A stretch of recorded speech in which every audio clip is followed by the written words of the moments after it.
नमस्कार दोस्तों, ये है सीलिंग फैन और ये है कैपेसिटर। हमको नहीं पता सीलिंग फैन की 3 वायर में से किसके साथ में कैपेसिटर को कनेक्ट करें और इन 3 वायर में से कौन सी कॉमन वायर है और कौन फेज वाली वायर है। न ही हमारे पास मल्टीमीटर है और न ही सीरीज टेस्ट लैंप। अब इसके कनेक्शन कैसे करेंगे? आप कैपेसिटर को ले लेंगे इस तरह से। कैपेसिटर की 2 वायर है। सीलिंग फैन की वाइंडिंग से 3 वायर निकली हुई है। इनमें से एक कॉमन वायर है और एक स्टार्टिंग है और एक रनिंग वाइंडिंग की वायर है। आपको क्या करना है, कैपेसिटर की एक वायर कोई भी आप पकड़ लीजिए, रेड वायर के साथ में कनेक्ट करेंगे। ऐसे ये कनेक्ट हो गई कैपेसिटर की। दूसरी वायर को कैपेसिटर की येलो वायर के साथ में कनेक्ट कर दीजिए फैन की। ये 2 वायर होगी, कैपेसिटर लग गया है। अब इस कंडीशन में हो गया है ब्लैक वायर कॉमन। अभी ब्लैक वायर कॉमन यानी कि न्यूट्रल वायर बन गई है। अब इसके कनेक्शन अभी यहाँ नहीं करेंगे, टीवी में इसको ओपन रखेंगे। अब सप्लाई की तार लेंगे, ये वाली सप्लाई वायर, सप्लाई को चालू करेंगे और पहले इसमें से रेड वायर और ब्लैक वायर के साथ में न्यूट्रल देंगे। ये देखिए, ये बिल्कुल भी हल्का सा रिस्पॉन्स कर रहा है लेकिन चल नहीं रहा।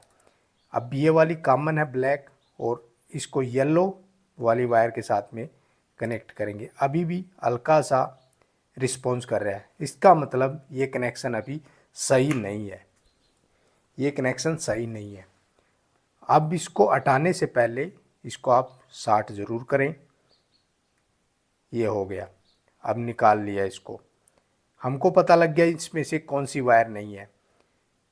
अब हम क्या करेंगे, जैसे एक येलो वायर के साथ में रखेंगे, एक ही वायर हम बदल के देखेंगे, एक एक वायर बदलेंगे और रेड वायर को निकाल दिया। अब ब्लैक वायर के साथ में कैपेसिटर को लगाएंगे इस तरह से।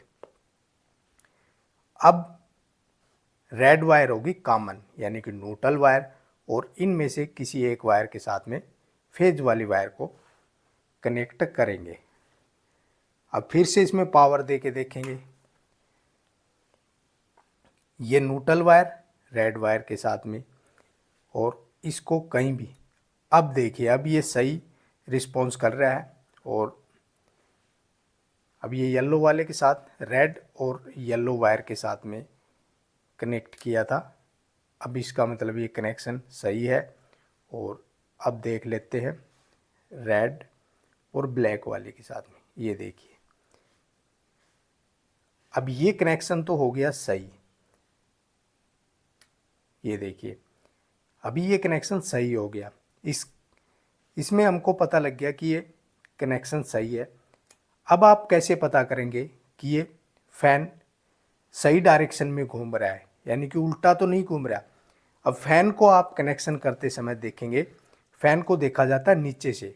जब भी फैन आपका एंटी क्लॉकवाइज घूमेगा, घड़ी की उल्टी दिशा में घूमेगा, इसका मतलब फैन आपका सही चल रहा है। अगर क्लॉकवाइज घूम रहा है नीचे से देखने से, ये है कि आपका फैन उल्टा घूम रहा है। अब हमको पता लग गया है रेड वायर इसकी कॉमन वायर है। अब कॉमन वायर को रखेंगे हम नीचे वाले पॉइंट पे, यहाँ पे टीबी के।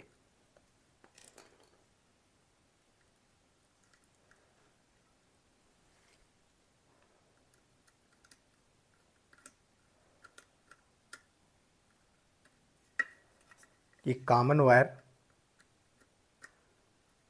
यहाँ पे हो गया। अब इन दोनों वायरों में से हमको देखना होगा कि कौन वायर सही डायरेक्शन की है। पहले हम येलो वाली बीच वाले पे लगा देते हैं, क्योंकि बीच वाला जो पॉइंट होता है इसका टीबी का डमी पॉइंट होता है। इस पे लगा दिया येलो और एक इसकी कैपेसिटर वायर इसके साथ में है। अब कैपेसिटर जो लगा है वो येलो वायर के साथ और ब्लैक वायर के साथ में कैपेसिटर लगा दिया गया है। और ब्लैक वायर को ऊपर में लेंगे,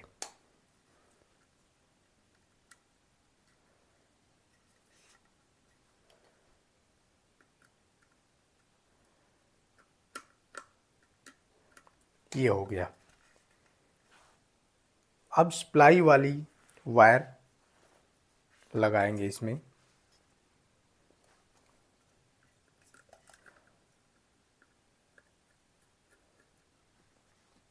ये हो गया दोस्तों न्यूट्रल।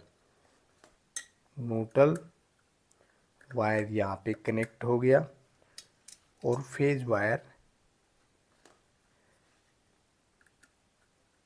इस पॉइंट पे कनेक्ट हो गया।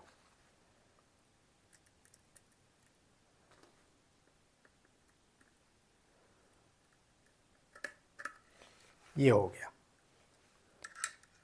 अब इसको ऊपर उठा करके सप्लाई चालू करेंगे। ये देखिए, ये फैन अभी एंटी क्लॉकवाइज घूम रहा है, मतलब सही डायरेक्शन में घूम रहा है। ये देखिए, बिल्कुल सही इसके कनेक्शन है। ऊपर से देखेंगे आपको क्लॉकवाइज दिखेगा, लेकिन नीचे से जब फैन लगेगा आपका चलेगा तब आपको एंटी क्लॉकवाइज ही दिखाई देगा। इसका मतलब कनेक्शन ये है। इस तरह से आप इसके कनेक्शन करेंगे। आपके पास सीरीज टेस्ट लैंप न हो और जब आपके पास कोई मल्टीमीटर या क्लैम्प मीटर न हो और आपको नहीं पता इसमें से कौन सी तार वायर जो है वो कॉमन है और कौन वायर स्टार्टिंग की है, कौन वायर रनिंग की है। अब आपको क्लियर हो गया। अगर आपका फ़ैन रिवर्स घूम रहा हो, उल्टा घूम रहा हो, तब ये वाली वायर को आप आपस में चेंज करेंगे। जैसे इसमें सप्लाई दी गई है, तब आप इसको यहाँ ले आएंगे और ये वाली यहाँ पे, आपका फ़ैन सही डायरेक्शन में चलना शुरू हो जाएगा। इस तरह से आपका फ़ैन को कोई जलने का खतरा नहीं और आप आसानी से इसके कनेक्शन कर सकते हैं दोस्तों। तो ये थे दोस्तों सीलिंग फ़ैन के कनेक्शन। देखते रहिए, सीखते रहिए हमारा चैनल इलेक्ट्रिक गुरु। जय हिंद।